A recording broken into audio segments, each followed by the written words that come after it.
We're good. Hello, Dale. Hello. How are you today? Delighted to be here. Yeah. Yeah. You're the first guest in our new studio. Congratulations on season 2. Thank you very much. Yeah. Cheers. Not sure if this will be the first episode we put out.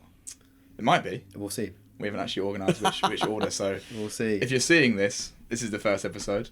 But yeah, if you'd like to introduce yourself, Dale, in any way you'd like to. So, I'm Dale Mercer. I am a choreographer, assistant choreographer. We'll be talking about how that came to be. I'm Canadian, but also British. I have 2 passports. My grandfather was born in Britain, which is how I was able to come to the UK and be here. Yeah. Cool. And I guess the first question I'd want to ask you is, how would a loved one or friend describe you? Oh, we're starting with that. Yeah. I think that's a good yeah. I think people would possibly describe me as a details person, as a high energy person, as hopefully an encouraging person. That's It totally depends on the situation and the person, doesn't it? But yeah. No, I like that. I think that's a lot of people. I think would you say you're a details person? Yeah. I think you are. I think you like Yeah, the small I think fine. it's... Well, you've done teaching in the past, and I think obviously from coaching and football. Yeah. I think you get an element of it when you're teaching other people. You can see how, because obviously within choreography and movement, the detail is so important because it's how it looks. Yeah.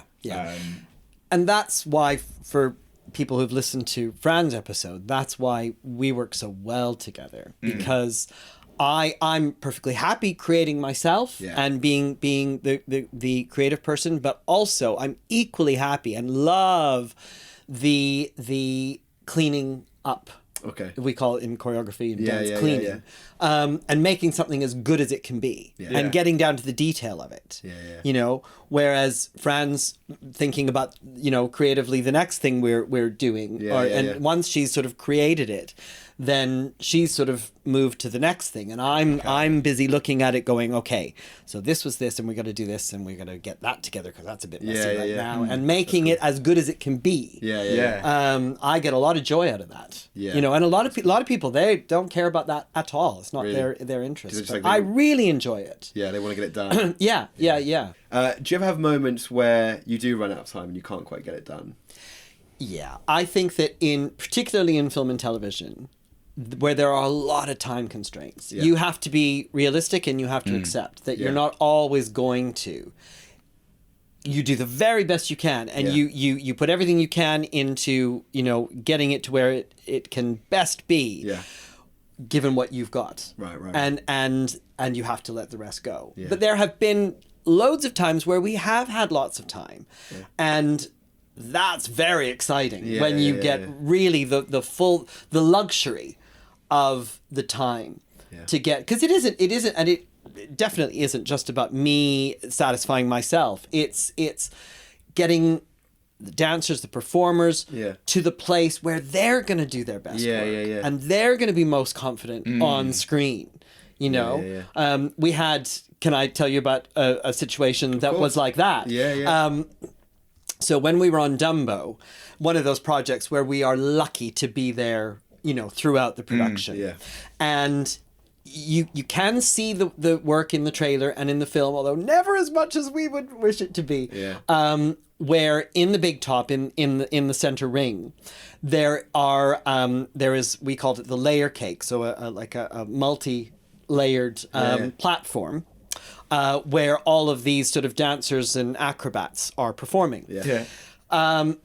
If I was to say Busby Berkeley, does that mean anything to you? No? Okay, you need to look up Busby Berkeley. Okay. Amazing choreographer, director in the early golden days of Hollywood. Okay.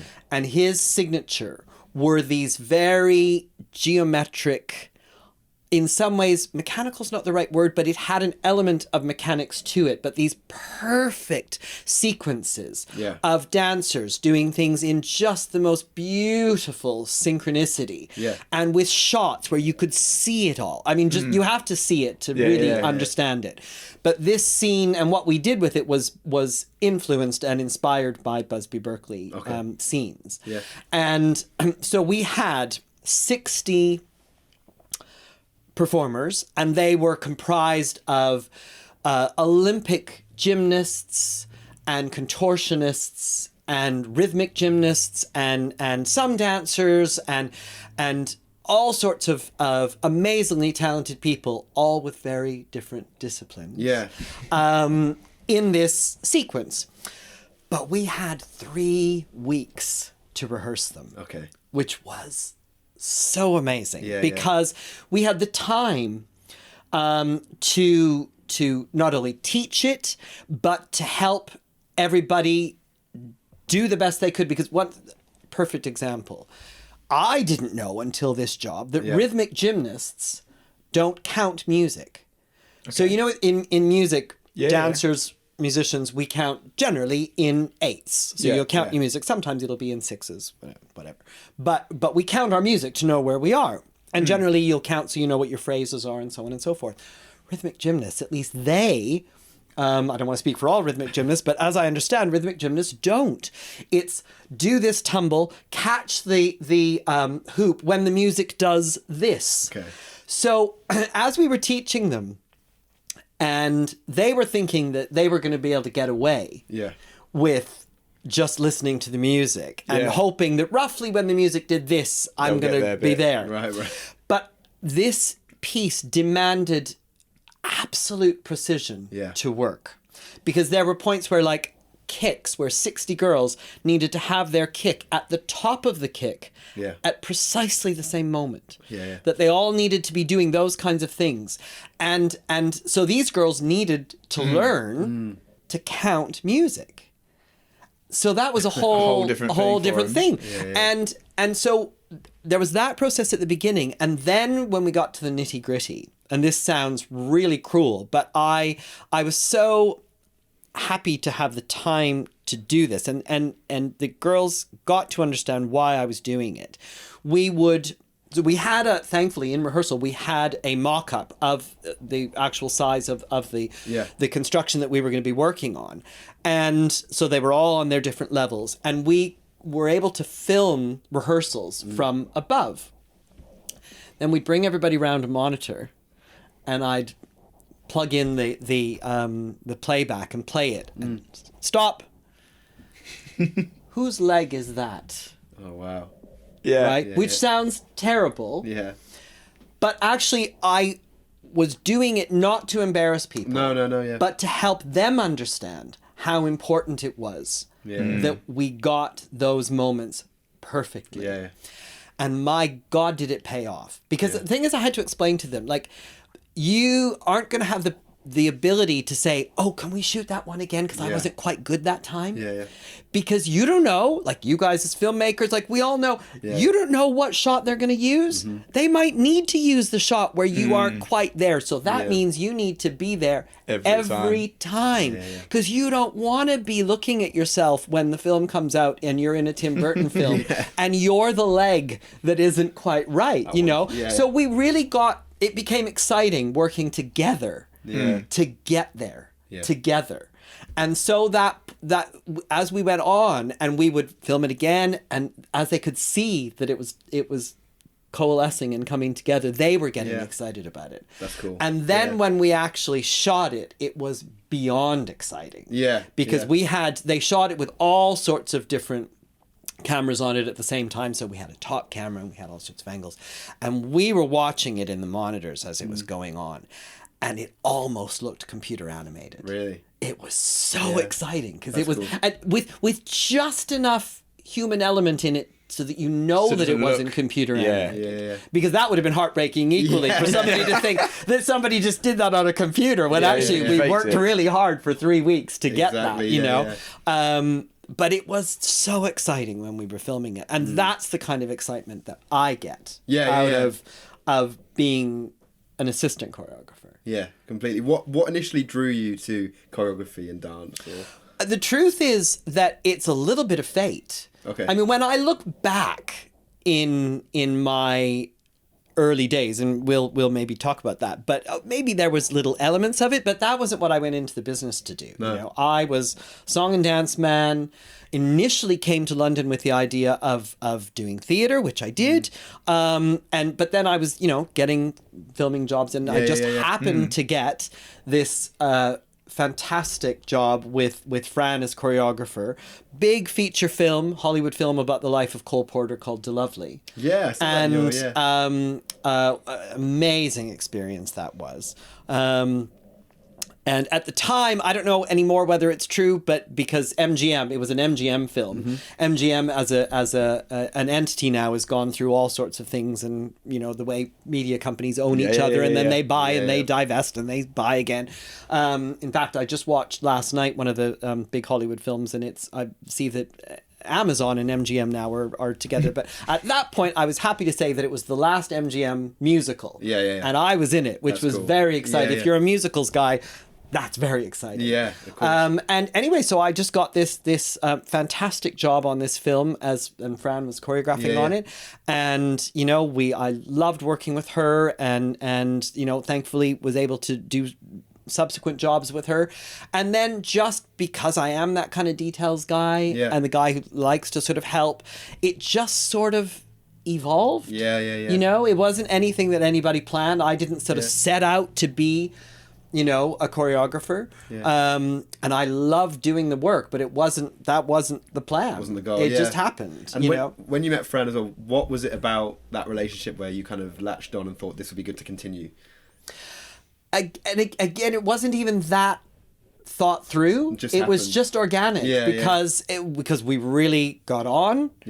And I loved the way she worked. You know, I mean, we all know in any walk of life, any business, there's lots of different approaches to work, lots of different personalities, and Fran is that rare combination of brilliant at her job, but a really lovely human being at the same time, who cares about the people that she's working with, you know, and that's the kind of person we all want to work with. 100%. You know, do you find that rare in the industry? Or? Not completely rare, but Lord knows there's because it's a tough industry, and you have to be really single-minded to get in and to make it. I think it's very easy to lose sight of everybody else. You know, but I think, as you discovered in your interview with Fran, you know, she and I both have come from being performers ourselves. So because of that, we've never lost wanting to take care of our dancers. We want them to be treated the same way we wanted to be treated. You know, we still feel we are one of them.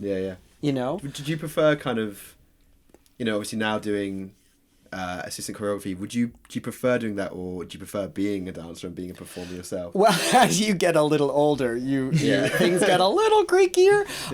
You know, I wouldn't want to go back and do things at the level that I was doing them before, because I would break. Maybe hurt. But sure, you never lose a little bit of that performer in you. But still, sometimes I'm lucky, sometimes I'm still on that side of the camera, because sometimes, you know, I'm there to be a dancer near our lead actors, for example. You know, along with some of our other dancers. So it depends. So it's not like it's totally gone away. I don't, because I'm so lucky that I did tick all of the boxes that I wanted to tick. So I don't have like that burning, I never did that thing. When you're a performer, you never stop being a performer. You know? But I equally love the side of the camera that I'm on.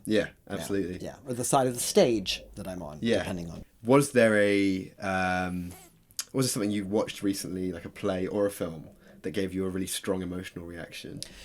Yeah, I was thinking about this, and I think, yes. 2 musicals this last year that I thought were absolutely brilliant. And new. Because I'm personally, everybody's got their own taste. I'm personally not a massive fan and actually I have enjoyed them, but I jukebox stuff, and I would like something new. Okay. More often than not. Yeah. And there was a brand new musical at the Kiln called Two Strangers bracket carry across a cake across New York close bracket. Yeah. Which was utterly magical, and I'm so happy to see it's transferring into town because we bought tickets on pure spec. I just thought this looks like it could be kind of fun, you know, and it was way more than that. It was so clever. It had charm oozing out of every scene. It was well shaped. It had surprises. It was both funny but had depth, and managed to mix those two things really well. And there was a group of us went that night, and we all literally floated out of the theater. That's amazing. It was one of the best experiences. And because we didn't know what we were going to see as well, absolutely. There's that joy of discovery that's just a complete surprise. And very different to hearing everybody say, oh, you've got to go see this because it's amazing. Well, then your expectations here, and not often do you walk out have that met. That's occasionally. True. But this was just, amazing. Just amazing. And what was it called again? It was called? Two Strangers. Carry a cake across New York. Okay. Is it? Or New York City. Yeah. As someone, obviously, so dance is obviously a huge part of you. In theatre, obviously you've worked in behind the screen, on production side of things, and in front of it, and obviously in theatre as well. Do you find it's much more magical when it's in front of you, when it is as a viewer? When you're watching theatre. We were talking about this earlier. Yeah, well, it's more just like, if you're watching it on screen, I can imagine you miss bits, or it's not as in the front, which when you're watching it live, I can only imagine it's more magical. I think it's different. Yeah. I think it's just different. I think you can get that much magic on screen as well. Okay. Yeah, it maybe is more challenging to connect with an audience through a flat screen. But it's absolutely possible. I mean, we've all been sat in the theater weeping, or we've all had that that connection. So I wouldn't want to limit either of them and say either is superior or more that either of them are able more than the other. We were discussing theatre today, is what we were talking about before you were here. And around so I went to the theatre.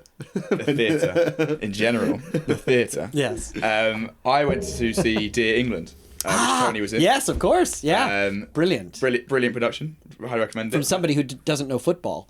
Brilliant. From someone who doesn't know theatre. Brilliant. Right. Hurrah. Sweet and Zoom must be quality. Yeah. No, it's the first time I've been since school. I think I went into school to watch... that's amazing. I think I watched The Lion King. Yeah. Which I actually really enjoyed in school. But I haven't been since. And actually I really enjoyed it. Yeah. But it was a different experience. And I remember looking around, and the topic we were bringing up earlier was I looked around the ethnic majority was obviously Caucasian. And the age... I reckon I was the youngest by what I could see about 15 years. What do you think, how valuable is theatre to you? And to people who are coming up within the industry, how important is it? Oh, massively. But I think there's a real challenge right now on a lot of fronts. I think that ticket prices are really challenging. Yeah. I mean, we're still way cheaper than New York. Yeah. Way cheaper than New York. Yeah. And, I go to a lot of theater and I don't pay big prices. But it's hard work to do that. Yeah. There's amazing apps. Everybody needs to get Today Ticks. No affiliation. But there are ways to get rush tickets and last minute tickets and things. You can do it. Yeah. But generally speaking, I think there are barriers for people to go. And I think that with the increasing cost of going to schools, there's a barrier there, because we're not, at least from my limited knowledge of that environment. We're not in the days where there are a million bursaries for kids to get, you know? So unless you're prepared to take on a massive load of debt, or even able to take on that kind of debt, or feel brave enough to take on that kind of debt, you're not going to enter the world. Yeah. You know? So you've got two barriers from the performer's side and from the audience side. Yeah. And that's really terrible. Yeah. On the other side, there's a lot of things happening, like theatre being broadcast in cinemas. So like Dear England. They were filming it when I was Yes. there. Oh, you were out there on the filming night. That's great. And you know, so there's accessibility that way. And there are arguments which I think are incorrect, that people will then only go to the cinema.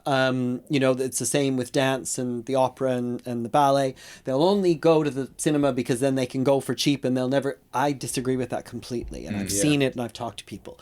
It's like a gateway drug. Yeah. They go because it's accessible and it's cheaper. But then they go, oh, this is really And the next great. level is now. Yeah. So let's see if we can go and get a ticket to something. You know? Yeah. So there are, in some ways, there's more accessibility. In other ways, there's less. Interesting. You know? It's tricky. I wish more young people went to the theatre, because I always really enjoy it, but it does seem a little bit elitist. Yeah. Yeah. And it's hard. Yeah. So I was looking into you now, a bit more into your story. Yeah. What did the beginning look like for you? Well, the beginning was a little bleak from the standpoint of having any hope of doing what I'm doing. So I grew up, it wasn't bleak. I was very well taken care of. Everything was fine. I had a happy childhood. You know, I grew up on a farm.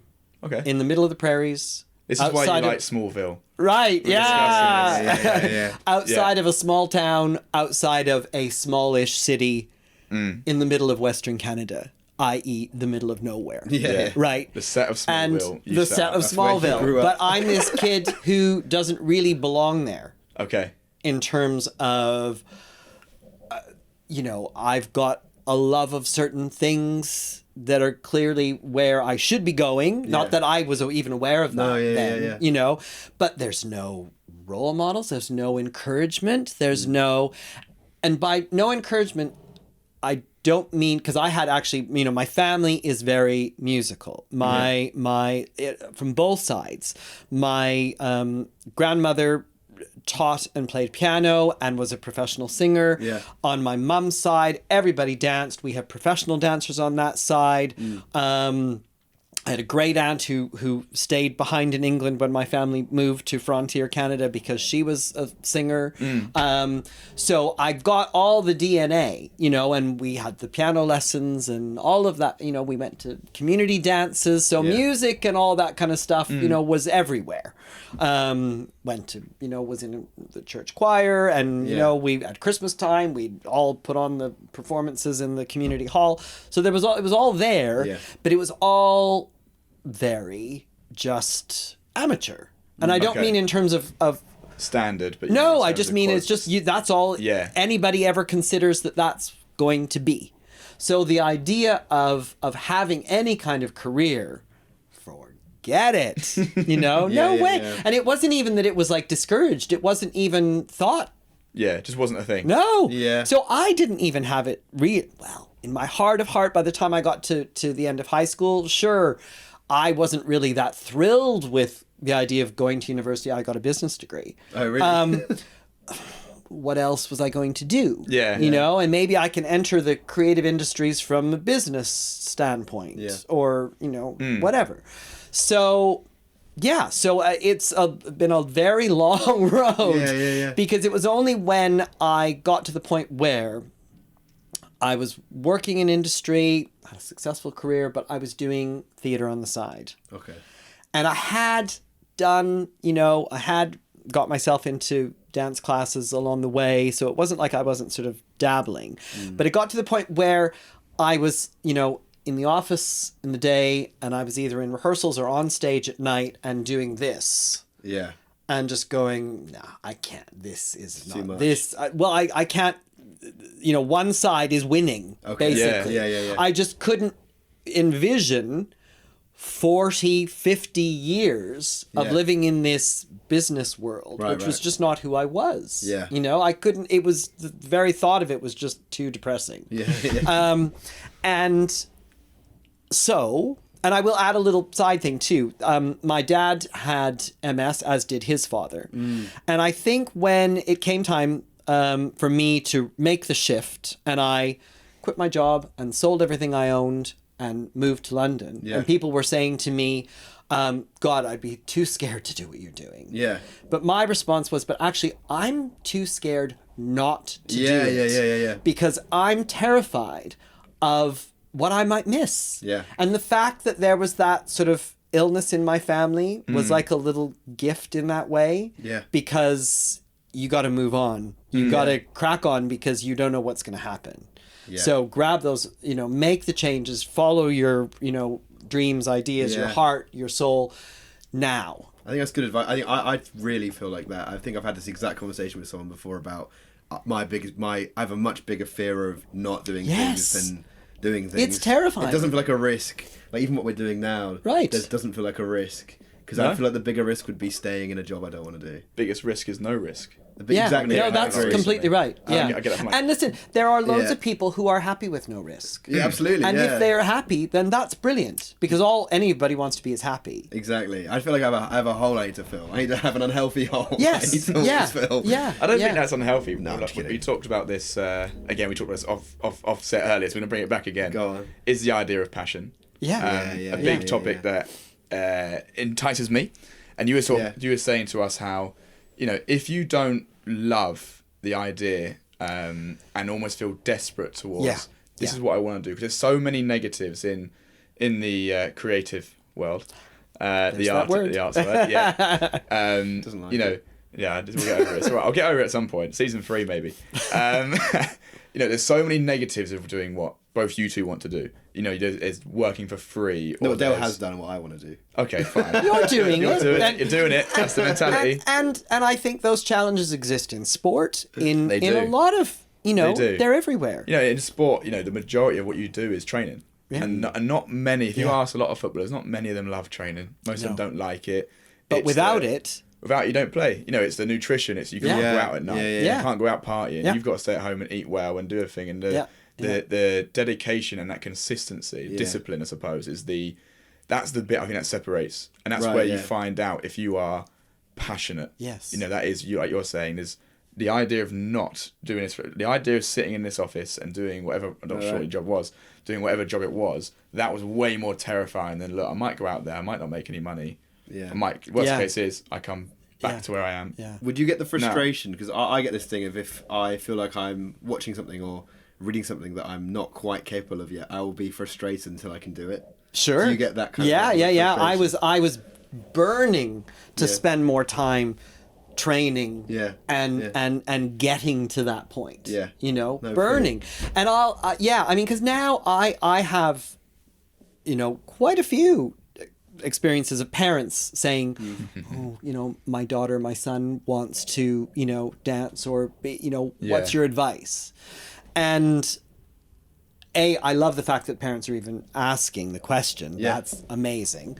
But yeah, it is that response every time. If your child wants to be famous and wants Instagram posts and hits and likes the idea of the sequins and the money, forget it. You know, they need to run a million miles from it. But if they genuinely can't conceive of doing anything else, or that if they did something else, they were going to be unhappy forever, then you have to support everything that you can to make it possible for them. Yeah. You know, because it is just, it's hard. And it may not happen for, you know, it doesn't happen for everybody. There are loads and loads of really talented people for whom it doesn't happen. But would you rather be the person that tries? Yeah. Or the person who looks back and wonders, what if I had... Those what ifs. That's scary. Are That's scary. Yeah. I also saw you... am I right in thinking you did a music video with Jamiroquai? Yes. And was that your first? Was that one of the first things you did? It was early on in the UK. Yeah. Yes. Yeah. I had some filming experience actually in Canada prior to even moving to the UK. Yeah. But it was one of the early things. I can't remember where it falls in the year list. But yeah. Because I think when I look, I mean, I could be wrong.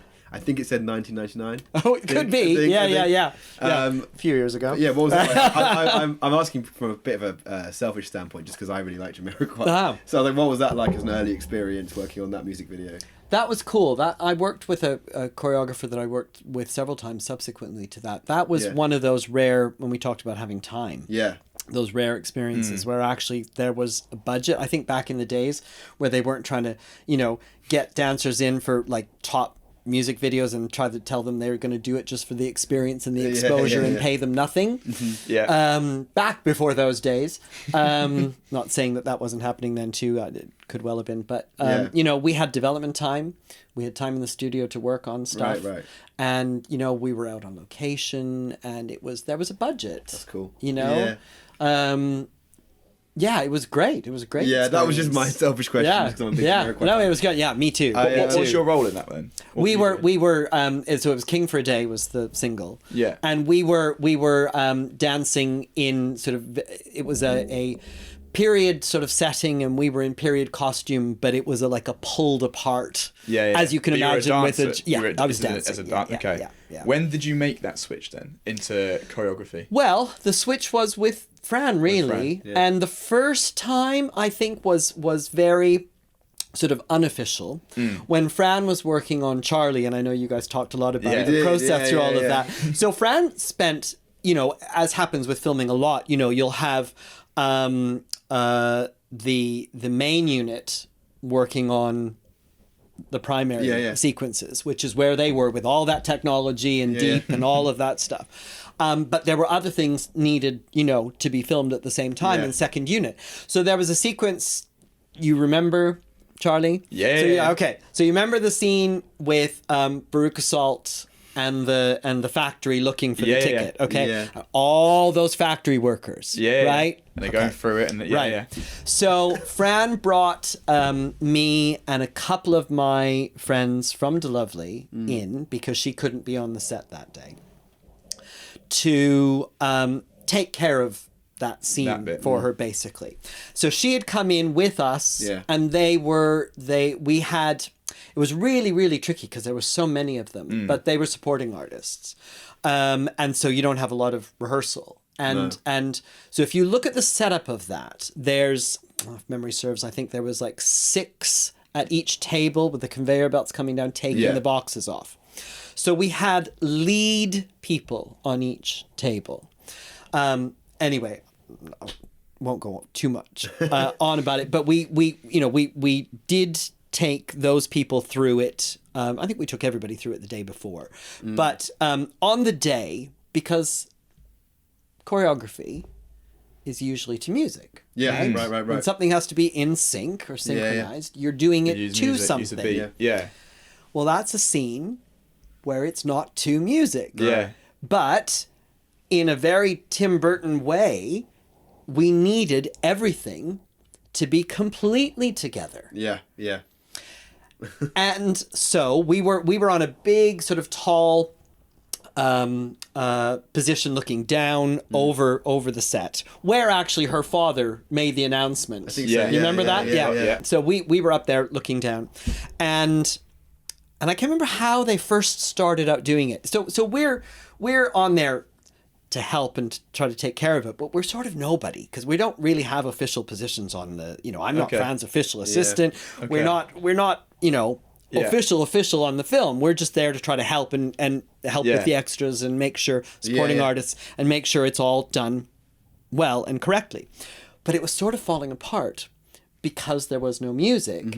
And I can't remember how they started out doing it, whether I think maybe the first or the floor second or one of the thirds or somebody was just counting out to them, and it was falling apart. So it needed a solution very quickly, because you can't keep going, with things going wrong like that. So it was a situation where I had to just make a decision in the moment to be brave. Like Fran talks about, Being brave. being brave. Yeah. And you have to, because actually, in the end, whether that was my first job or you've done a million jobs, there are always going to be situations that you're going to come up against where you don't know what to do. And you have to be brave, and you have to just follow your best idea in the moment, your best instinct. As a dancer, I knew that I could communicate vocally to that entire floor to keep them together. Yeah. So I very timidly suggested to one of the ADs that I could keep everybody together with my watch and with the microphone. On a Tim Burton set! And how many extras was that, roughly? It was That like was 200. Wow. I Are think. we calling them supporting artists? Supporting artists is the I've never correct heard term that now. term Yeah. before. So you'll see them referred on call sheets and everything as SAs. Yeah. So that's supporting artists. I've been an SA before. So we've got rid of the word extra now. Yeah. Okay. Is yeah. that... And it just comes out occasionally just out of habit. But the correct thing is supporting artists. Sorry. So And then I have one. thankfully, I'll wrap it up quickly. It worked. Yeah. So, very nervously, but at the same time, I've always said I've got friends in business. There's a first time for everything. And you have to actually become a performer in that moment. You have to be an actor. You have to act as if you know exactly what you're doing. Oh, yeah. You have to act the confidence. Yeah. You have to act and own the space. It's a performance. Yeah, It is. But you have to do it. Absolutely. So I performed the role of somebody that confidently was effectively in charge of a set because because of the way we needed to do it. There was no music to bring everybody in. So Tim would be at a monitor. He would nod to me. I would call action on the microphone to the entire set, start counting them through and keep going. And with my voice, because there was a dynamic. So when they were lifting those boxes, it was like, ooh, and it was like, it had to be very specific. It almost became a dance, the music, didn't it? It was a dance. Yeah. Absolutely. There's so many it as. definitions to dance. Yeah. So vocally in my voice, I was giving them the help to make that happen, And then, so I'm watching that. I'm trying to keep my eye on my watch, give them the vocal. My friends are down, keeping their eye on it. And I'm keeping my eye on Tim. And then he would give me the word and I would cut it. Yeah. And then he'd look at the monitor. He'd invite me to look at the monitor and make sure that I was happy, make whatever changes we needed to make. Sometimes we had to move people because it wasn't just working. We didn't have time. And away we'd go again. Or I'd have a moment to give the set some instruction. This was somebody who's never done anything like that before. That's cool. I love that. But I think this is where my previous experience in different jobs sort of came in. Because I did have a level of confidence, not in that milieu, God knows, but I had done things where I'd had to take charge of things. So you just jump in and do it. Long story short, the scene worked. Hooray. Were you envisioning anyone when you were doing that and you were performing? Were you envisioning anyone specific in your head when you brought that kind of? No. I was just envisioning me being the guy who had done that a million times. But what was very useful though, you talking about having experience on different sets and some different jobs you've done, different functions within a set. What was invaluable was the filming experience that I'd had up to that point because having worked on DeLovely, I had done other filming jobs on TV, on film, and the one piece of advice I'd give to everybody is just observe. Observe everything, because of that experience, I understood the hierarchies on a set. I had a beginning understanding of who was in charge and who to talk to about what. And that enabled me to do that day. Had I never been on a set before, maybe I could have done it, but we're actually you're about to have your first experience on a set tomorrow morning. I am. We're going to. We've been invited onto a set. It's a children's advert, I think. Okay. I don't know anything about it. Yeah, it's for a children's, but we're going to have a look at 8 a.m. tomorrow morning. But I do think that's massively important because I think there's transferable skills, which I think you can get from anything else, but it gives you the confidence. So going into like the those rooms, should we say, those environments. So for example, me going to the set tomorrow, I have absolutely no idea. So the idea of me, and we're just going as we have no roles. We're just been invited to just effectively observe. Yeah. Amazing. But you know what that does, and we spoke about being runners or doing something like that. I don't know if there's a new word for runner. Yeah. No. Yeah. No. Still a runner. Yeah. What is it called? Still Well, or set PAs or Okay. I mean. No, that's fine. Yeah. I think it does. It gives you. I think it gives you the confidence. I don't think if you hadn't been on that set, yes, maybe you could have done it. You would. I don't think you'd have suggested it. I might not have had the guts to put my head above the parapet and say, I think I can make this work. Oh, well, yeah. I mean, who knows? Who knows? Yeah, some people might be a little bit delusional about it, but yeah. You know, the opportunity to watch and observe is invaluable. Yeah. And that's what I you know, not every Fran and I have had loads of opportunities, which we're so delighted about to get young dancers onto sets for sometimes their first time, or might not be their first time, but you know, we just love employing dancers, period, and giving them work. But it always amazes me. Mostly people take advantage of that opportunity. But you get the odd personality that doesn't, and I just think, oh, you're wasting this opportunity. Yeah. You know? And also people notice that you're noticing. Right. Because also in, you know, no matter how big the project is, whether it's a commercial or a massive feature, they are a little bit like military operations, you know, and everybody's got their job and everybody's very busy, and anybody who's sort of getting in the way of that by not sort of stepping back and just observing is not helpful. No. Yeah. You know, and people notice those things too. Yeah. So you can be a massive asset sometimes by doing nothing, by not being in the way, you know. Yeah. But Understand those the are great opportunities. Understand the environment, and just watch how, because it's not only just what the roles are. Yeah. It's then also understanding or starting to glean, I think that's what makes that person good at their job. Or on the other side of the coin, that might not be the best. I'm going to observe other things, but I wonder whether that isn't the best. You won't know what's good until you've seen, I don't know how many. You know, if you go and watch any role, and this can be in film, in music, in business. Yeah. No, unless you've seen 100 opportunities or 100 moments, how you know which one's good? Yes. And I think people go in, like, again, in my world, people sometimes come in and the same thing, people, you can see it, people don't come in and maybe a little bit, you get the 18-year-old cocky lads come in and they think, okay, I can do that. Oh yeah, I know that. And that's easy. And it goes noticed and you go, all right, thanks, mate, but thanks very much. But actually, the people who come in and they're maybe a bit more humble, a bit more, not respectful of the environment in that you've got to come in on, like, tiptoes and not get hurt. No.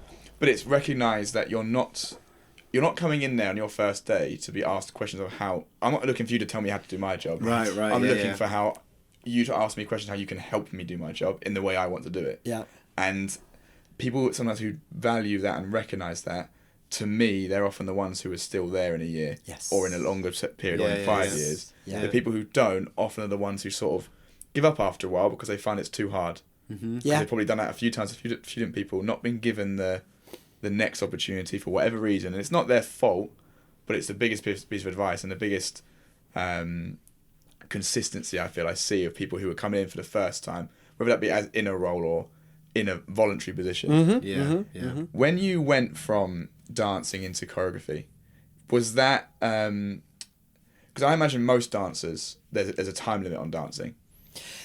Yeah, I mean, it depends on what kind of dancing. Okay. You know, the you know, I think as we saw in For George, we had an entire cast of senior dancers in that, you know. Well, I actually haven't seen For Okay, George, well, we need to remedy that. I saw it live. I did see it live. I've not seen it on the screen.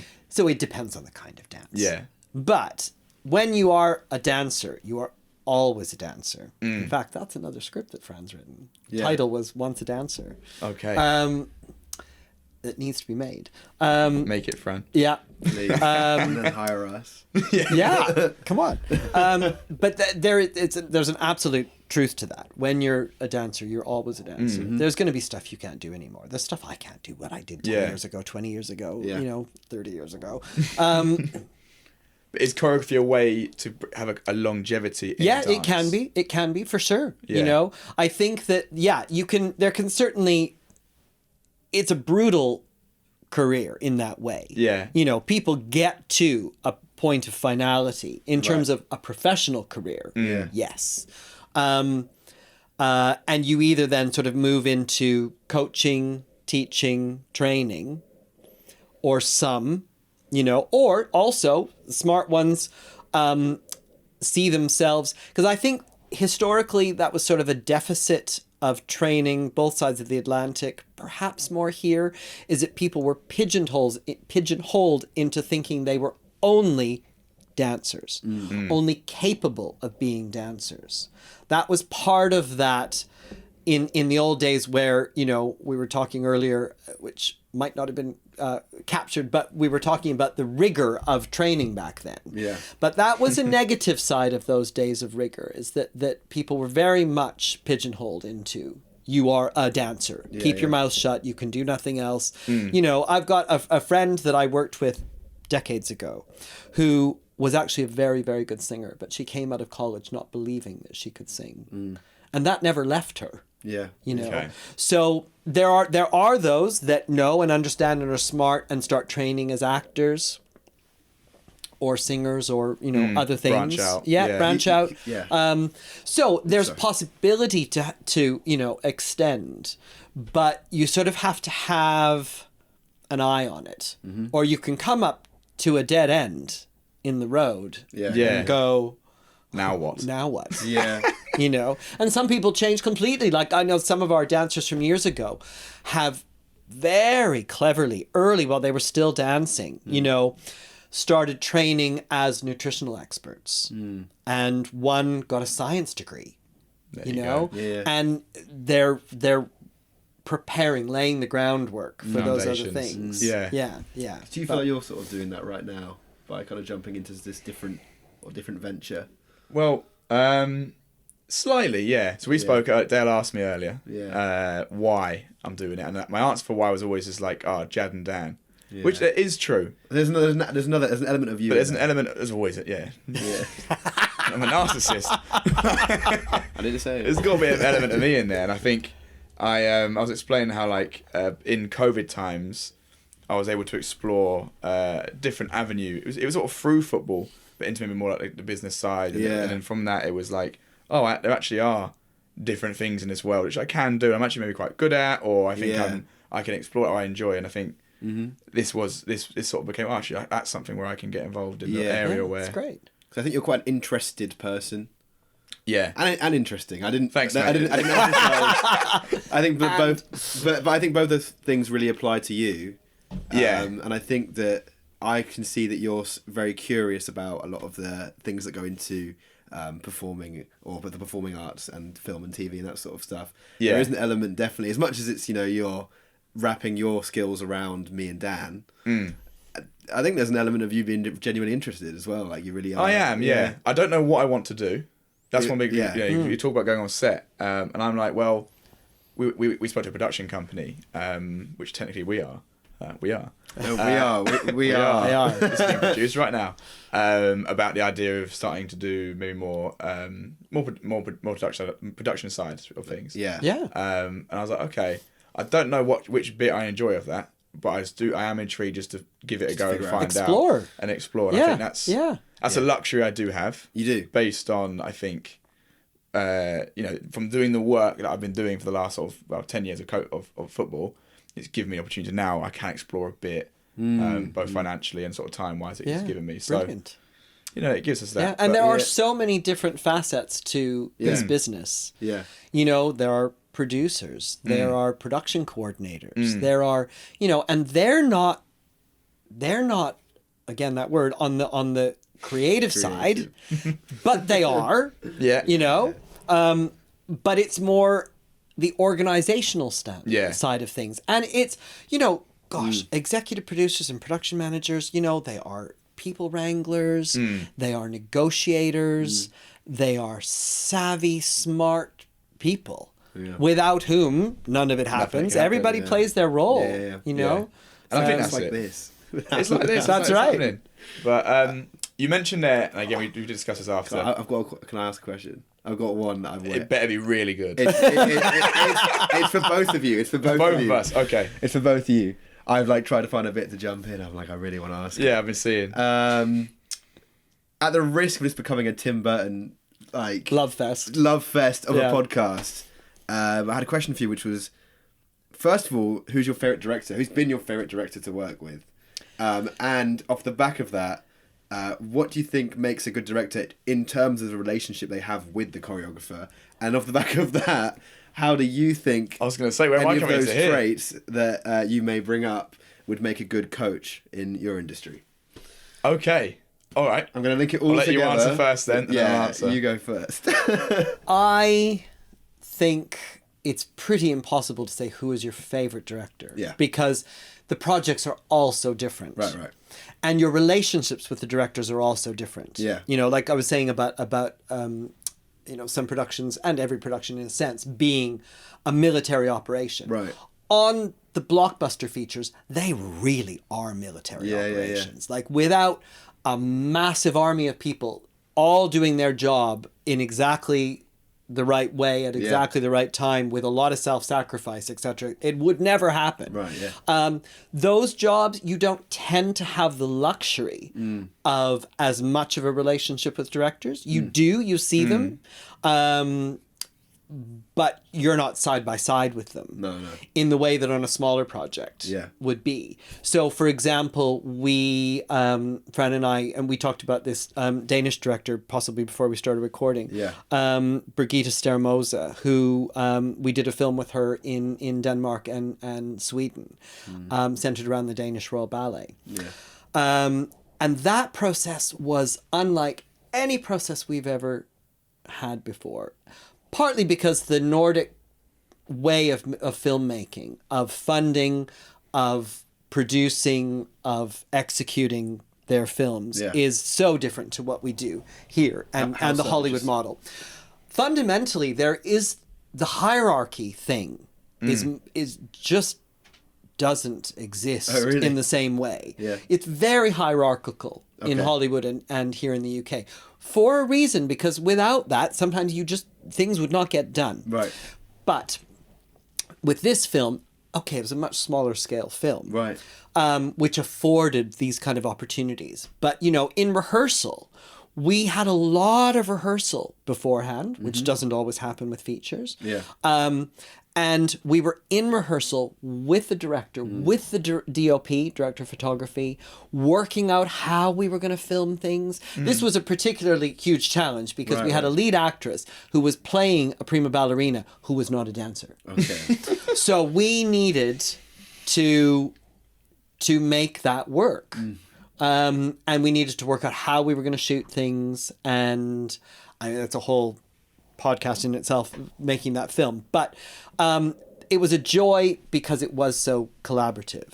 And so, for example, in the morning, we all went to set in the same vehicle. And at the end of the day, we'd get together for dinner afterwards to talk about the day and what... But that kind of relationship allowed us in the moment to really work effectively together. Yeah. You know? And for the quality of the final product as well, like, for example, then when they were in the moment when we were filming, like we could go to Birgitte and say, you can't use that shot because she just did something that will give away that she's not a dancer. Right, right. So just mark on that take. Yeah. That bit we can't use. Yeah. And the same was in the edit. You know, we'd get questions and she'd send us clips and say, can we use this? Can we not use this? You know, huge collaboration from start to finish, which doesn't normally happen. No. But it's such a joy when that does happen. Yeah. You know. Yeah. And no shade to the male directors at all. And I've got, you know, some of my own favorites. I've done several projects with a lovely director called Neil McCormick, who I've done several projects, and a friend of mine's just done... I feel like I know who that is. Neil, Niall McCormick. And he's great. I did a Julian Fellows, Dr. Thorne with him, and I did the Durrells with him, and a friend has just worked with him on a new series in Scotland, and he's a lovely, lovely director, and somebody that you have conversations with beforehand, and again, but that's a smaller scale. You have these bigger projects. It just isn't possible to do those things. And that's no criticism of anything. It's just the reality of what those different projects are. Yeah. Whereas these smaller ones, and we've been on big-ish stuff, So for example, we Dervla Walsh, who's an Emmy-winning director, we did a Roald Dahl SEO Trot with Dustin Hoffman and Judi Dench, and she was just a joy to work with. Yeah. And here's where getting to know a director can really pay off, because we then subsequently did a TV series with her. And I'll try to tell this really economically. We were working on a scene with some lead actors, and we had plenty of time with the lead actors to prepare for this scene, but it required everybody who was dancing in the scene to give the scene the integrity that it needed to have, to really know what they were doing. Yeah, okay. And, productions, understandably, they're on tight budgets. They don't want to have to afford lots of dancers. But the days are gone where supporting artists will walk into the room fundamentally, truly, with skills to be able to just do a foxtrot. And whereas like in the old days, like Fran's parents did that, like, because that whole generation, I grew up with those people in my community dances. That's how I learned. We all waltzed and did foxtrots at our community dances. Everybody knew how to do that stuff, so SAs could legitimately come to set and just do it. So this production, we're hoping to be able to do that. We're always kind of worried and dubious about that, because we understand the budget constraints, we really do, but you want the production to be able to look right. You want the scene to have, as I say, the integrity. So anyway, we had a rehearsal, and it was very worrisome, because we knew her. We could pick up the phone. Fran called her. Said, we've got a little bit of a worry about this, and we were able to then work to a solution, and we brought in some dancers, and it all worked. Okay. But, you don't always have that luxury. Yeah. No, absolutely. And do you think what, in terms of like communication, I guess, with coaching, do you think that is, I guess, is there a level of, I'm trying to think how to phrase this, is there a level of sort of that kind of collaboration being a big part of it? Or is it more... It can be. It's similar. So the militant side of things, football is it's very working class, but also a very traditional sport. Around that, and with that tradition, a lot of it is militant. For example, sport. If you had the word drill, a sporting drill, a football drill. So again, that comes from the military background. So it is very militant, right? The way you want it. It's a little bit different in that it doesn't matter how it looks, I guess, for most sports. Some sports it does, obviously, but football in particular, I guess, the militant nature of it can be good and bad. And your collaboration within that. And I think what you're getting now is the older coaches are very militant. That's exactly how it's done. You have a new generation now coming through. Communication, the hierarchy, I think always helps. But that's probably a tradition that I'm used to. Yeah. Because I couldn't imagine without a hierarchy, because someone's got to make the call. Someone has to decide. Yes, otherwise you've got chaos. Yeah, and as nice as you can be collaborative and et cetera, but someone has to decide who's playing centre mid next week. Yes. Someone has to decide this is how we're going to set up, because there's a million different things to do it. So ultimately, I mean, the communication thing is a huge part of it, because you're leading a team. As a football coach or a manager, whatever word you want to use, you're managing a team, and how they feel and how they perform do come together. Okay. Is the best way I can sort of, from hearing what Dale was talking there. Yeah. I think collaboration works best also when people do understand what their roles are. Collaboration doesn't mean everybody thinks they're equal. Yeah. Like when you're collaborating with a director, the director still has the final call. It's their vision. It's their project. You're working together to get the best result. And maybe if it's really collaborative, you've got more communication. You've got more conversations happening. You feel able to have those conversations to work towards the best result, but ultimately you know who's in charge. Yeah. So, 'cause Without question. So I can't imagine without the hierarchy. But I mean, I don't know. Yes. I mean, you just get, like, you know, you have to feel valued. But like you say, your role is valuable, but it's not, you're not making the decision. Doesn't mean it's, you know, director is not more valuable than a choreographer, than an actor. But part of the director's role is making the call.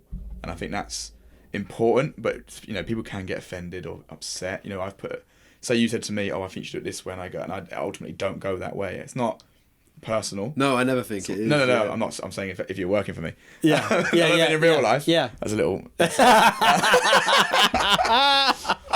No, someone has to make a call. So I think it's. Yeah. I mean, we were speaking earlier, weren't we, around the rigor around training, and how it is these days.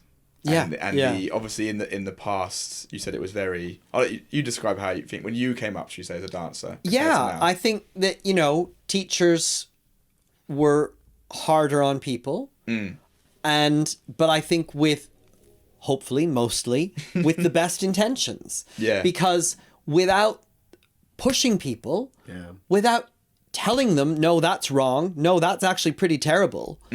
You know, okay, there's ways of saying it maybe, but still you have to be pushed. Yeah. You know, like you think about the TV series Fame and Debbie Allen. Think about how she was with, maybe a reference too early for you guys. No, I don't know. I've seen clips. I haven't. This is where the generations become apparent. But, you know, she was tough on those kids. I know it was a TV show, but actually there was a kernel of truth to it. Yeah. You know? And I think that if that discipline, that rigor isn't installed with people, they're not going to be the best that they can be, and they're probably not going to survive. Yeah. Because also what worries me, and I understand it, it's absolutely imperative that in certain situations that accommodations are given to people for certain things. But the world itself isn't always accommodating, you know? And in a very, very fast-paced industry, it's not always accommodating as much as people want to be. So are you going to leave that training able to make your way? That's all I worry about. Do you think dancers were better? Do you think the standard of dancing has gone up, gone down? It's the same? It depends, but I would definitely say that... So there was a period of my life, my career, when I was working... I was conducting a lot of auditions for a cruise company that I worked for once upon a time. And we were conducting auditions everywhere, in the States, all around the States, in Canada, here in the UK, and in Europe. Yeah. And over quite a long period of time. And again, generalities are quite dangerous because, you know, certain schools are amazing and certain schools are stronger in other things than other things. But I definitely felt like over the period of time that I was doing that work, there was less discipline coming into the room, less basic good technique. And this is where this thing of I'm here because I want to be famous, as opposed to I'm here because I want to do the work. Because if you want to do the work, you're going to go to a school where the technique, where Fran went, is the thing. Because that's the basis upon which everything happens. And I definitely noticed a falling away of those kind of standards. Definitely. And in little things like, you know, I worked for what was at the time the only 6-star cruise line. So, you know, somebody who was really old school would look up the company they were going to audition for and think, okay, who am I going in the room for? How am I going to present myself? What kind of job is this? And so many of them came in presenting themselves before they had done anything in completely the wrong way. You know? And, okay, sometimes that's our job to look past that, to find the right people, because we would also interview them afterwards too, because it wasn't just about what they could do on the dance floor, it was who they were as people too, whether the job was going to be right for them. But yeah, just going back to the rigor thing, I think nowadays there are lots of schools that are fantastic. And like I say, we hire quite a lot of young dancers these days. And there are lots of schools where the skill set is very, very good. Yeah. And I know I've got friends who teach in some of those schools, you know. But I think there are a lot more schools now. I think it's harder to have, you know, that kind of level everywhere. Yeah. And when you've got schools for financial reasons that they need to, taking on a lot of students to deliver that kind of rigor to that many kids, it's not pretty possible. tough. It's not possible. Yeah. And that must be It's the same. similar in football, you know? Yeah, when we talk about rigor, we talk about...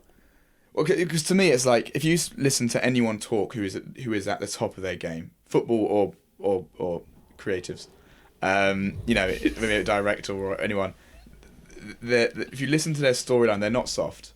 You know, whatever they are, they're not soft. You know, and they've gone through things and they've overcome it, and they understand a lot of them are addicted to their own... a lot of them are narcissists. Yep. Right? Yeah.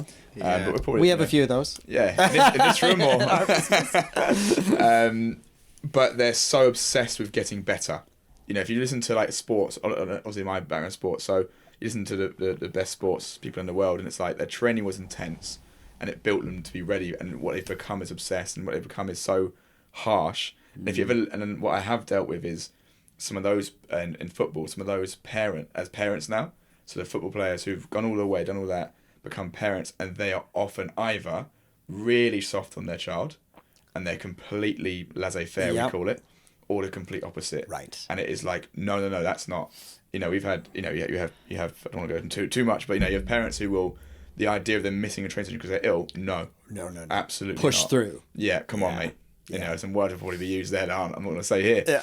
And there's the others who are like, no, he doesn't really want to go today, and you can't imagine it, but I imagine that's because they've gone through that rigor, and they've either come out of it going, yeah, I like that was great, or the opposite, that was too much, that's not positive. And so you have this question of, you know, you're affecting someone's childhood, so there's a question of it. But my point is, if you want to be the best, I do believe there's an element of, you know, I said it earlier, high pressure needed for you, but high support. I agree. Yeah. I completely agree, because I think I told you this story as well about how my only real experience of that was in the last year of university, and it was a lecturer who would for script writing, she would come in every week and basically tell everybody that they weren't going to make it.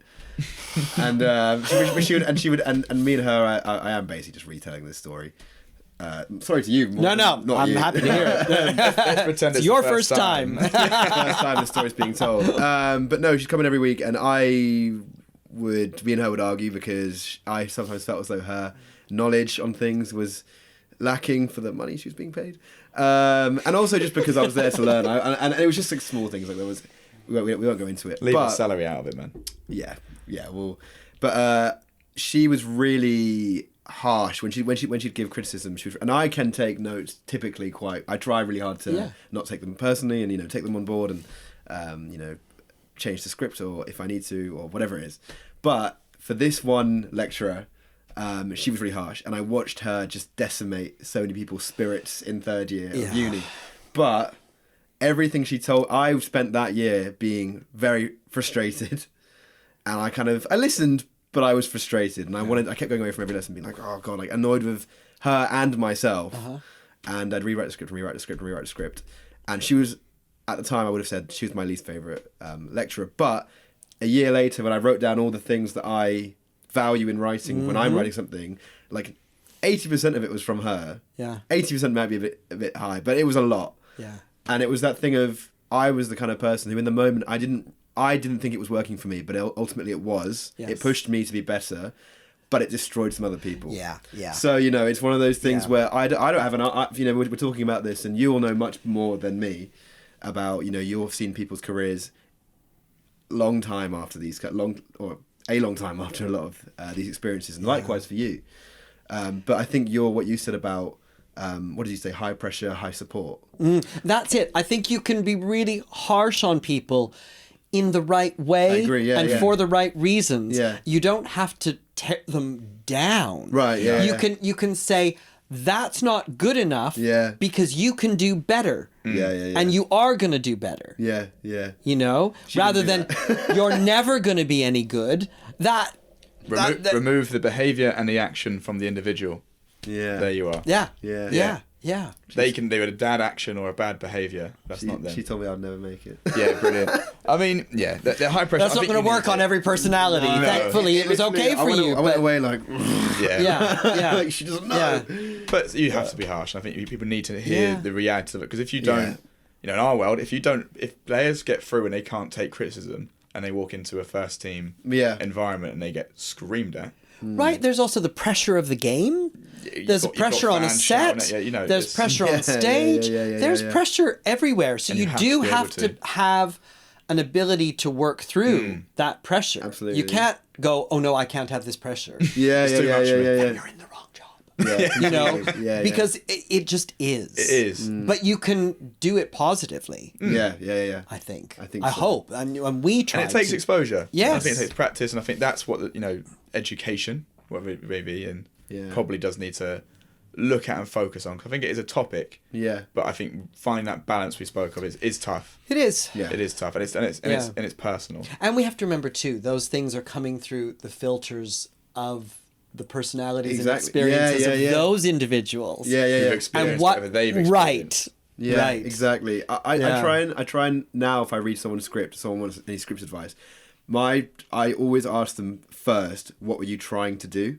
Rather than I try not to just say. Yes. Because I'm wearing, glasses with a lens of whatever I've accumulated over 25 years. So there's a chance where I'll read something, completely miss the point, tell this person that it's not very good, and it might be actually just, they might have been trying to do something that I'm not going to do that again. I'm not aware of. Absolutely. I think also the thing is with learning about criticism and working on something to improve it, that's just part of the process. Accepting. Like how many writers submit their novel and nobody edits it, nobody makes it. Like these best-selling authors, they go through many rewrites. Yeah, of course, And I'm sure their editors are hard on them, and there are battles about scenes and move this around, take that chapter, blah, blah, blah. Yeah. There are, robust conversations. Yeah. But that's all towards making something better. And it's not about criticizing the individual. Yeah. It's about shaping things. Pressure makes diamonds. Right. Yes. Yeah. I know. The last thing, Dale, I was going to ask you is obviously Joe and myself are total novices when it comes to choreography. How would you teach us, or people who are watching or listening, how would you go about teaching the skills required to be an effective choreographer? Well, I would suggest that you need to have a background in dance to start. So not us. Imagine it's not Imagine us. it's not you. We can get a background. Let's imagine if you were dancers. If we were Tom Holland, who does have a background in dance, how would you go about teaching us? But we were Tom Holland, who was less experienced. Okay, so I think that the job, it involves lots of things. Okay. It's the detail side of, when we have something choreographed, I need to be really clear about what it is. And that's a responsibility, and I need to be aware of my personalities in the room. Stepping back prior to that, when Fran and I have the luxury of doing the casting and bringing in the dancers ourselves, that's an art in and of itself, is bringing in the right people. Not only the right people with the right dance abilities, but the right people with the right personalities for that situation. Yeah. People that we can trust on set. Because, for example, we can't always get from monitor to where they are on the set in between every cut, So we've got to have people who we can trust that in the moment are observing things. And so you do a lot of your work before you even start doing your work. Yeah. You lay the groundwork, hopefully, for a successful, outcome. I think that because it's the environments can be harsh, that you get the best out of people by having fun, hopefully, making sure that people are supported. There's so many elements to it. It's hard. It's really hard to distill. It's really hard to distill. Understanding, I think, there's a lot of psychology in it. A lot of psychology. Yeah. And understanding how, because putting dancers aside, for actors, especially actors that don't necessarily have a lot of dance background, there's as many different actors as there are, there's as many different ways of getting them there, getting them to where they need to be with the dance, with learning it, with owning it, with being confident with it. There's different ways to talk about it, to teach it, and it's that reading a situation. Fran was telling you about the interview that we do in our workshop. Yeah. And I think one of the big skills that people learn they need in those situations is reading people too.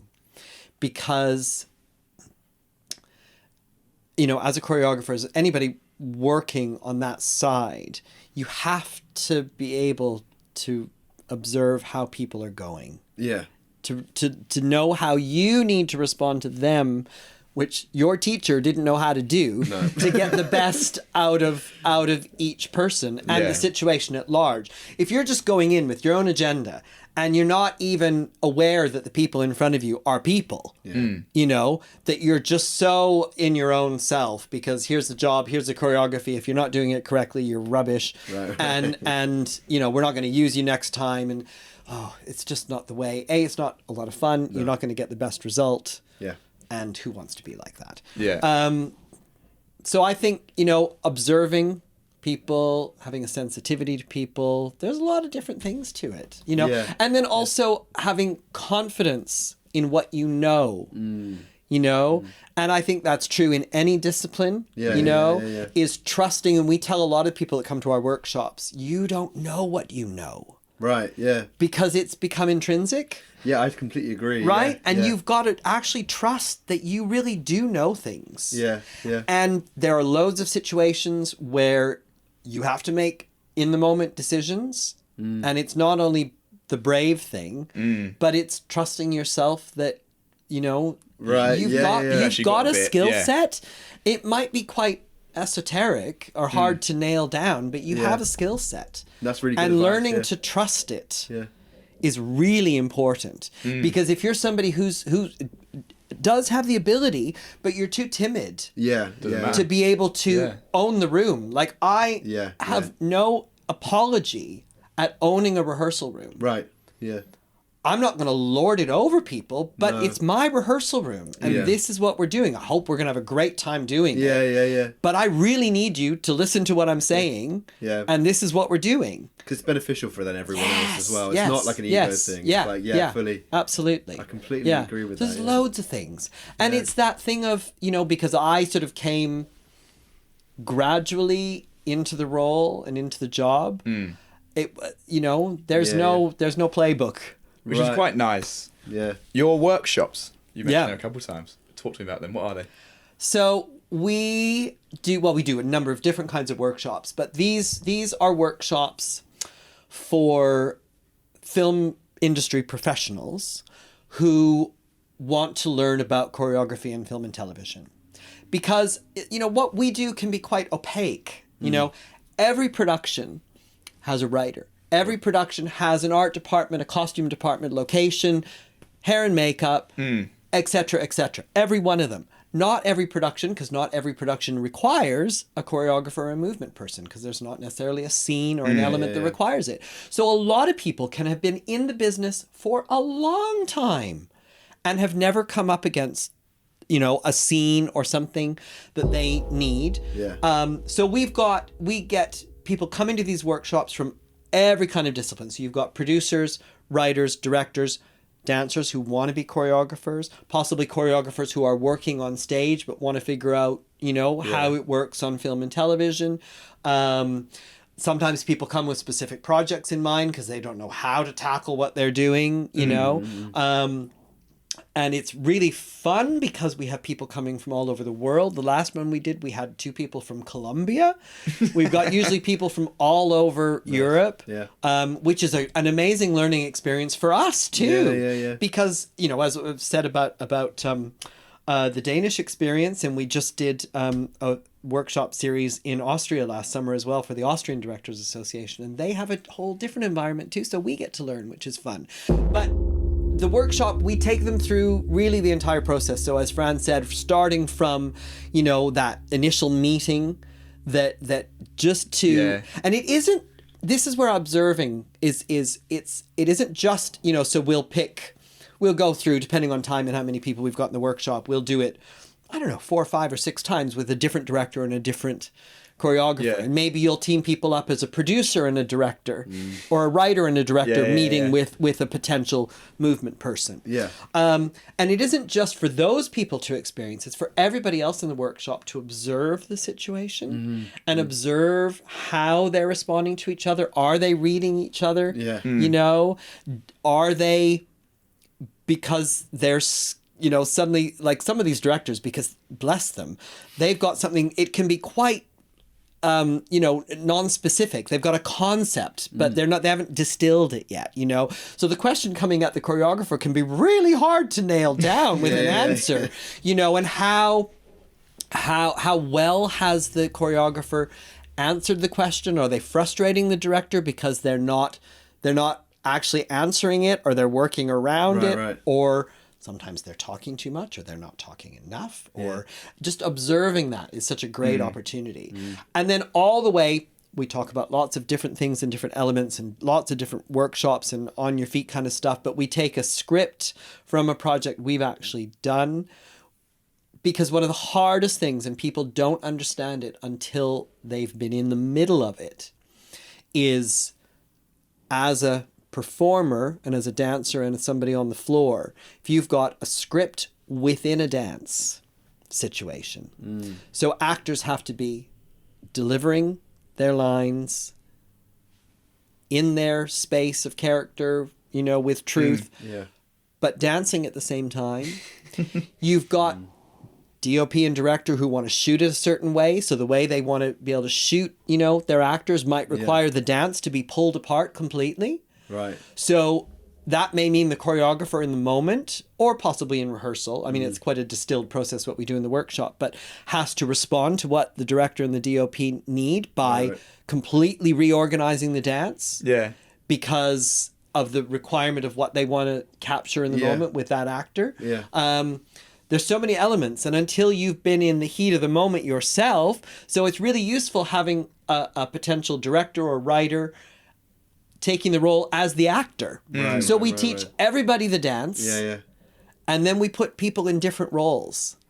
That's and cool. Walking, that old adage of walking a mile in somebody else's shoes, it's a perfect thing, because it's really, we're so siloed in film and television. Theater less so, but we're very siloed in film and television. You don't often get the opportunity to really understand what somebody else does all the time. So that is really useful. I think. And they love it. They absolutely love it. And we it's our favorite thing. I think that's I really like that as well. I think I've heard that recently a lot about writers should take an acting course or vice versa. Or that thing. I think you would really enjoy it too. I think if you did a writing course, because we talk. No, I think you would enjoy it. I think you would. Well, I tried to write recently and found out I haven't got the ability. So that's not true. Joe wrote some stuff we haven't put. We've got some plans to do some stuff on socials, and I obviously do I write regularly. And you, for the first time, found yourself writing some personal. How would you describe what you wrote briefly? No, it was just like my opinion on things and my feelings around experiences so far. And then I said to Jad, "Oh, can you just quick read over this? Does this sort of make grammatical sense?" And the answer was no. Not so much. The answer was no. I felt like a strong no. I really felt like a Teacher. Yeah, like a teacher. Yeah. It was, I'd go through it and I would just be like, it would be like. But who's going to come to the football pitch the first time and play a Exactly. brilliant That's game? what I said. To him. Nobody. I said, come deliver a session. Do fun. Yeah. Yeah. But Nobody's that's going to where- be. That's where it's useful. Yeah, it's Yeah. true. It's true. It's one Yeah. with the yin and yang. But I said, I should come to your work. And in situations like this with our workshop, because we come across so many scripts where, because the writers haven't had time, or they're not quite sure about it, or on the script page it's like they dance, Right, yeah. or and a dance happens, Well, Nice. and that's it. Yeah, no, well, Right. You know what? I've read your script. I wrote, I wrote a script. Dance that happens. No, well, I wrote a script this last summer, and it was the first time that I've incorporated dance. I've never done it before. I don't know. I don't know how to do Super. it. But I was really clueless when it came to writing the action around the dance. Yeah, So it yeah. was these scenes that you've read it. Yep. But it's these scenes that overlap. So there's a dance happening, and the music of the dance plays over these three other scenes that are happening. I need to stop doing that. That are happening simultaneously. And when I wrote the dance, I mean, I wrote it in a way whereas I know one line, and you can tell me whether this is written, if this is helpful to a choreographer or not. But there was one line where this character's called Quinn, and the line is, Quinn's limbs stretch effortlessly, accentuating the inner turmoil she's feeling. And it's a contemporary, it's described before that she's doing a contemporary dance. Would that be impossible to interpret? That's just one line of a block of action that I remember. Yeah. Okay. That's not impossible at all. Okay. But I think it requires a conversation. Okay. Cool. Yeah. 'Cause I It had no really idea. requires a conversation, because I can sort of picture things, but that's something you would hopefully have the time and the space to work through together. Yeah. Okay. Yeah. I didn't just write just dance. No. I would have. But you know what? And it's no criticism of the writers. No. because if they don't have experience of Yeah. it, What's what the else point? are they going to write? It was, you know? It was honestly one of the first times I've written something in a long time where I was like, I actually don't know. Like, I don't know I what think the that's- practice is. Yeah. I think it's almost smart though, because say you were gonna, if it's a really important part of the production, there's not a massive point in you doing it. Right. When you would get an expert. And that's where surrounding yourself with the right people is key. It's the same as us surrounding ourselves with the right dancers. Is a production bringing in all the right people with the right skill sets. Yeah. Then you've got half the battle fought. Yeah. You know. But can I give you, as burgeoning filmmakers, Yeah. a couple of other little things like that. So Yeah, that's sure. like at the beginning of the process. I remember before I worked behind the cameras, you'll see a dance scene in a big feature or something. Yeah. And you look at it as a dancer and go, okay, that's pretty terrible. They're not dancing to the music. Right. What's going on there?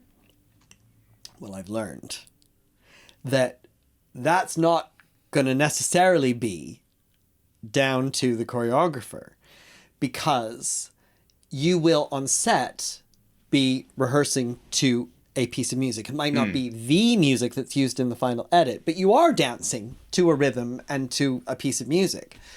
And then when in post-production, music gets laid over and nobody pays attention to the fact that as the music's being laid over, it doesn't sink in with what the dancers are doing.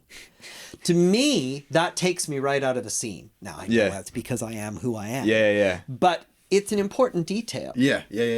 It's an important detail of integrity. It's not always possible, especially if you've got dialogue and all sorts of things going on. But I do think it's important. I've noticed it in stuff before. Especially when actors are like doing like a thing and it's like way off. Where is that? What? I mean, unless that's purposeful, which it can be. If it's comedic. Yeah. then it's fine. It can be absolutely purposeful. I've But actually there's seen lots it. of times where.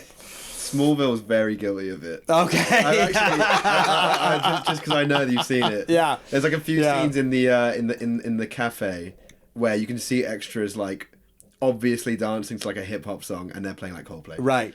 It makes me crazy. Yeah. Because it is about the integrity of the thing. Now, sometimes it's about music rights. Yeah. So when I did San Junipero, okay, and we the discussions beforehand were that they had acquired the rights to, I won't say what the music was, but a certain piece of music. And that's what I choreographed it to. Okay.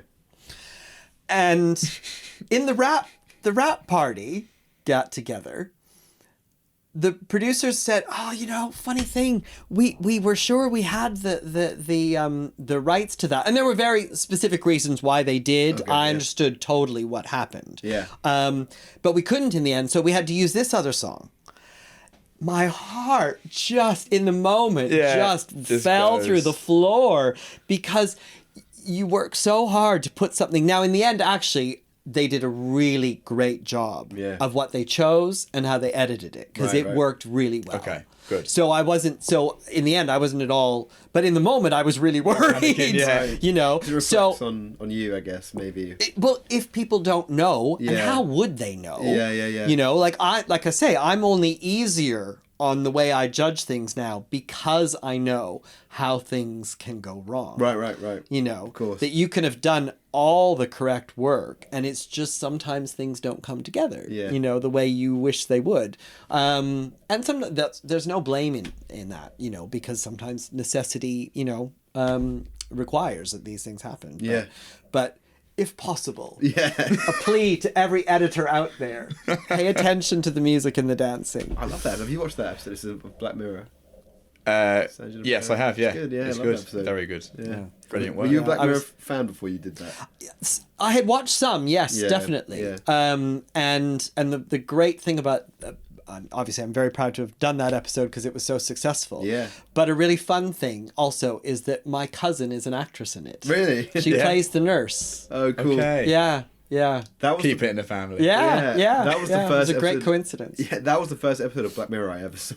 I think it was an opener to a lot of people Yeah, into was that it? series. Yeah. Okay. Because So it was so iconic for a lot of great. people. Yeah, Yeah, it was an yeah. important episode, I think. Yeah. And That very is good. clever and very creative and yeah. Absolutely. Yeah, it was I watched that one fantastic. from the start, including the Prime Minister one, which Oh. we won't go into. Yeah. Dale, thank you very much. For Thank today. you. Yes, thank Been a you. real No, pleasure. we've kept you a bit longer than It's all right. than we said. The first man on our new set under our new cameras. Thank you very much, Completely. to Stan. No one's mentioned Stanley yet. Stan, you did a beautiful job. Stanley was a last Yes. minute addition, which we feel was both comical I felt and we were very useful. supported by Stan. Well, there was actually Physically. there was just some like blank space here, and you and Adam asked me, "Can you go find something that's kind of Yeah. tall?" And that was the only thing, and it just so happens to be. it couldn't be more perfect. Well, he It literally has a mic. Yeah. mic holder. Yeah. Yeah, position. I think my parents told me he used to have to. It was like a part of the Like a Indian, flame or it was a something? spear. Okay. And what they would do is, I think it was part of the Indian army. I might be getting this wrong. This is what they told me. So if I get it wrong, it's not actually Blame the my steel. fault. No judgment. But they would line them all up at a distance, so it would make their army look bigger from a distance. Very good. And now he's holding a microphone for us. He's transitioned, you know? Is that Yeah. would you say this is your favourite part of our set? Without question. Yeah. Yeah. Yeah, It's my fair favourite enough. part. It's not the football boots No. we've got behind you. So we've got my old football If I'm boots. honest, I hadn't even noticed. the Oh, boots. they're my only But input. I'm loving the rainbow. Yes, Of course. They're my, Yeah, they're my yeah. boots from last season. Very nice. We've got Flat Party's new EP. That's our friend's It's our band. friend's. Well, that's our friend's dad in the actual That is- yeah, artwork. yeah, Oh, yeah. that's great. And we've got Some toys. Star Wars. toys. Star Wars, of course. What's he called, Jed? Stormtrooper. What's the Storm? Because you're not Storm- a fan. You're not a Star Wars fan. What's it called? Yeah, but we won't go into that. We won't. Yeah. We won't go. I have seen I've Star tried. Wars. I've tried to. You've seen the sequel trilogy. I've So I seen thought some. Yeah. You haven't seen the original No, 4, he- 5, and he, 6? He doesn't like them. No, I know. think someone showed me. I think our mate don't- Thwack shows back in the Oh, day, but man. she's not for me. It's Yours just, is a life incomplete. This Am I is- right? Yeah. I did put my favourite toy of his behind him, Bully Butcher That- from the that- boys. That's From from, the the boys. boys. I love the boys. I made that Yes, as well. that's more for me. I made that. And have you watched Jen? Gen Gen Z. V. Gen V. Gen- Sorry, Gen V. No wait. Love. It's Gen V. It's It Gen is Great. V. Yeah, it was Yeah. great. Love. It is top. Love. We weren't Yeah. sure at first, but actually really started. to And like it. actually, one of my favorite episodes was one of the female directors that we've worked with. Oh, really? before, Yeah. And I was so delighted Which to one see was her that? name Oh, yeah. at the end, Claire Kilner. Okay. Um, Which episode was her? oh, it was like episode. It was the third or fourth episode, I think. Yeah. Is it the one? There's one really good one near the. They're all good, but there is one. Yeah, I when I got to the end, I just went, oh yeah, Claire's done that. Yeah. That's really Fair play. great. That's That really show, great. That show was cool. That show was cool. Yeah. Anthony Starr in as Homelander. That guy is just Perfect. scary. He's perfect. It's just when he comes down, I love the fact that he's built up this character to the point where he comes down and he doesn't say anything at first. He Yeah. just But does you just that. know. And I'm Yeah. like, fuck. Yeah. What I love is that they've completely subverted the whole genre. Yeah. Because, Yeah. I mean, as much as I'm a fan of all of it, I'm getting a little bored. Yeah. Yeah. So it's great. It's a nice little swap. It's innit? really nice. To be fair, I remember I was at a party at one point and I was drunk, and I was like telling everyone how I was like, this is postmodern Marvel, and they were like, all right. And they were like, it's an Amazon show about people doing all these things. More important to some people than others. Yeah, exactly. That's a cool show. Trying to think about the best for us. So we got the 4 films from our last event. Yes, from your event. So we have Sidewinder, Flowers, 9 of the Day, and Mothers and Daughters. And you have another event planned. We do. We haven't officially announced the date yet. Maybe. Well, Sorry. As of day of recording. If we have at the time, then we'll. Can we? If I was you, I'd keep May the 5th free. Something might be going on, but Because it's the day after your favourite day. Star Wars. Yeah, genuinely, my reasoning for May the 5th was it's day after Star Wars Day. So I do know Star Wars Day. I just not a fan of Star Wars. That doesn't come together for me. I don't I don't want to tell you the reason I know that. Okay, On camera. I also feel like if you watched Star Wars all the way through, you would like it. Maybe it's just it's a big commitment. It's like when you said there was a series or something you watched recently where you had to watch like 40 hours of content just to understand what's going on. Okay, Oh, I that get was Star Wars. Yes, what I mean. That was- yeah. was Star Wars. And I have to admit, I'm not sure if I started with episode 1. Yeah. I'm not sure. How did you? Because originally this is the last thing I'm gonna ask. We might have cut by now, but What order did you watch them in? Because my Well, dad had a specific. simply order. on the basis of my age. Yeah. 4, 5, 6. Yeah, Of course. Right. We saw them when they were in the cinema. Yeah. Originally. Yeah. It was groundbreaking. Yeah. It was Yeah. unlike anything else. It was just amazing. Because George Lucas, where he created a lot of the technology that they used in the first one, he created as they were making the film, and it's absolutely. still some of it's still Yeah. used today. It's It amazing. was properly groundbreaking. Yeah. It blew everybody's minds. Yeah, you know what he was doing at the premiere while they. Sorry, do you know what he was doing while A New Hope premiered? He was in Hawaii getting drunk because he was so worried it was going to be a flop. Little did he know. And he got a call being like, it didn't, and he flew back over it. Yeah. £1 billion later, he's Yeah. doing okay, mate. The rest is a lot of history. You should. We should actually watch them all the way through. I might. That's The a cinema. no. That's a maybe. That's a maybe. Because I think I went 4, 5, 6, 1, 2, 3, and obviously the rest. Yeah. No, The it doesn't new happen. stuff. Very So solidly many. uncommitted to that. Yeah. There's too many. Right. Well, Thank you very Thanks, much. guys. Thank you, Yeah, David. It's been Yeah, outstanding. cheers. My It's pleasure. been a lot of fun, actually. Yeah. Yeah, that was good. Right. right. Cut.